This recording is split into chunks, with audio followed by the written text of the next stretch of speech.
NKS ಟಿವಿ4 ವಾಹಿನಿಯ ಫಲಶ್ರುತಿ ಮುಕ್ತಿ ಮಂದಿರ ಧರ್ಮಕ್ಷೇತ್ರಕ್ಕೆ ತಲುಪುವ ಸಿಸಿ ರಸ್ತೆ ಕಾಮಗಾರಿಗೆ ಪೂಜ್ಯರೊಂದಿಗೆ ಚಾಲನೆ ನೀಡಿದ ಶಾಸಕ ಡಾಕ್ಟರ್ ಚಂದ್ರು ಲಮಾಣಿ. ಹೌದು, ಗದಗ ಜಿಲ್ಲೆಯ ಲಕ್ಷ್ಮೇಶ್ವರ ಸಮೀಪದಲ್ಲಿ ಬರುವ ಭೂ ಕೈಲಾಸ ಡೌನ್ಲೋಡಿಂಗ್ ಧರ್ಮ ಕ್ಷೇತ್ರಕ್ಕೆ ತಲುಪುವ ಉಳಿದ ರಸ್ತೆ ಸಿಸಿ ರಸ್ತೆ ಕಾಮಗಾರಿಗೆ ಶಾಸಕ ಡಾಕ್ಟರ್ ಚಂದ್ರು ಲಮಾಣಿ ಅವರು ಮಂಗಳವಾರ ಬಾಳೆಹೊನ್ನೂರಿನ ಶ್ರೀ ರಂಭಾಪುರಿ ಜಗದ್ಗುರು ಮುಕ್ತಿ ಹಾಗೂ ಮುಕ್ತಿ ಮಂದಿರ ಧರ್ಮಕ್ಷೇತ್ರದ ಪಟ್ಟಾಧ್ಯಕ್ಷರಾದ ಶ್ರೀ ವಿಮಲ ರೇಣುಕಾ ವೀರ ಮುಕ್ತಿ ಮುನಿ ಸ್ವಾಮೀಜಿಗಳು ಸೇರಿದಂತೆ ಇನ್ನೂ ಹಲವರು ಸ್ವಾಮಿಗಳ ಸಮ್ಮುಖದಲ್ಲಿ ಭೂಮಿ ಪೂಜೆ ನೆರವೇರಿಸಿದರು. ಬಳಿಕ ನಡೆದ ಧರ್ಮಸಭೆಯ ಕಾರ್ಯಕ್ರಮವನ್ನು ಜ್ಯೋತಿ ಬೆಳಗಿಸುವ ಮೂಲಕ ಉದ್ಘಾಟಿಸಿ ಅವರು ಮಾತನಾಡಿದರು.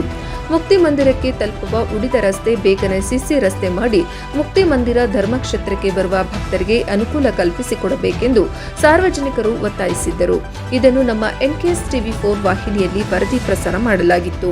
ವರದಿ ಪ್ರಸಾರದ ಹಿನ್ನೆಲೆ ಶಾಸಕರು ಹೆಚ್ಚು ಶ್ರಮ ವಹಿಸಿ ರಸ್ತೆ ಸಿಸಿ ರಸ್ತೆ ಕಾಮಗಾರಿಗೆ ಚಾಲನೆ ನೀಡಿದ್ದಾರೆ. ಇದು ನಮ್ಮ ವಾಹಿನಿಯ ಫಲಶ್ರುತಿ. ವರದಿ ವೀರಣ್ಣ ಹಡಪದ, ಎನ್ಕೆಎಸ್ ಟಿವಿ4 ಲಕ್ಷ್ಮೇಶ್ವರ.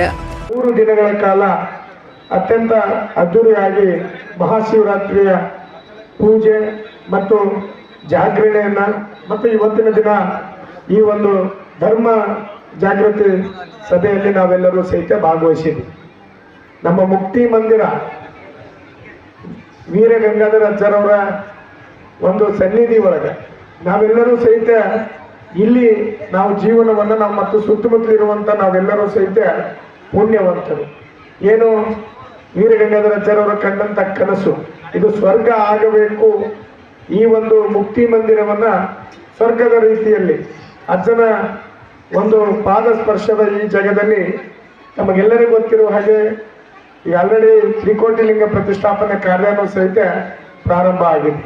ಹಾಗಾಗಿ ಈ ಮುಕ್ತಿ ಮಂದಿರ ಮುಂದುವರುವಂಥ ದಿನದಲ್ಲಿ ಒಂದು ಒಳ್ಳೆಯ ಪ್ರವಾಸಿ ತಾಣದ ಜೊತೆಯಲ್ಲಿ ನಾವೆಲ್ಲರೂ ಸಹಿತ ಇಲ್ಲಿ ಬಂದರೆ ಸ್ವರ್ಗಕ್ಕೆ ಮುಕ್ತಿವೆ ಅನ್ನೋ ರೀತಿಯಲ್ಲಿ ಮುಂದಿನ ದಿನಮಾನದಲ್ಲಿ ಈ ಒಂದು ಮುಕ್ತಿ ಮಂದಿರ ಆಗಬೇಕಾಗಿದೆ. ಅದು ಎಲ್ಲರ ಆಶಯ.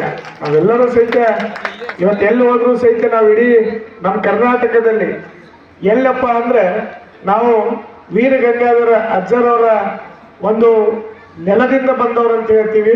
ಬಿಟ್ಟರೆ ರಂಭಾಪುರಿ ಅಜ್ಜರು ನಮ್ಮ ಏನು ಮುಕ್ತಿ ಮಂದಿರಕ್ಕೆ ಸಂಬಂಧಪಟ್ಟವರು ಅಂದಾಗ ಬಹಳಷ್ಟು ಜನ ಅದನ್ನು ಖುಷಿ ಪಡ್ತಾರೆ. ಹಾಗಾಗಿ ಈ ಒಂದು ಸ್ಥಳದಲ್ಲಿ ನಾವೆಲ್ಲರೂ ಸಹಿತ ಇರುವಂಥದ್ದು ನಮಗೊಂದು ಪುಣ್ಯ ಮತ್ತು ನಮ್ಮ ಭಾಗ್ಯ ಅಂತ ನಾವು ಬಯಸಿದ್ದೇವೆ. ಅದೇ ರೀತಿಯಲ್ಲಿ ನಮಗೆಲ್ಲರೂ ಗೊತ್ತಿರುವ ಹಾಗೆ ಇವತ್ತಿನ ದಿನ ನನ್ನೊಂದು ಸುದೈವ, ಯಾಕಂದ್ರೆ ಆ ರಸ್ತೆ ಉಳಿದಿರುವಂಥ ಒಂದು 35-40 ಲಕ್ಷ ರೂಪಾಯಿನಲ್ಲಿ ಬಹಳ ದಿನದಿಂದ ಅದು ಹಾಗೆ ಬಿದ್ದಿತ್ತು. ಹಾಗಾಗಿ 1 ವಾರದ ಹಿಂದೆ ಆ ಟೆಂಡರ್ ಪ್ರಕ್ರಿಯೆ ಆಗಿತ್ತು.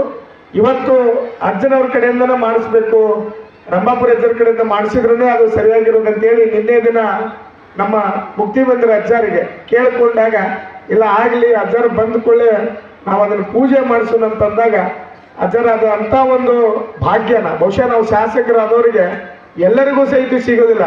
ಎಲ್ಲರೂ 10,000 ಕೋಟಿ 20,000 ಕೋಟಿ ಪೂಜೆ ಮಾಡೋದಕ್ಕಿಂತ ಇವತ್ತು ನಾವು ಅಲ್ಪ ಕಾರ್ಯಕ್ಕೆ ಪೂಜೆ ಮಾಡಿದಂಥ ಸಂತೋಷ ಬಹುಶಃ ನಮಗೆ ಇನ್ನೆಲ್ಲಿನೂ ಸಹಿತ ಸಿಕ್ಕಿಲ್ಲ.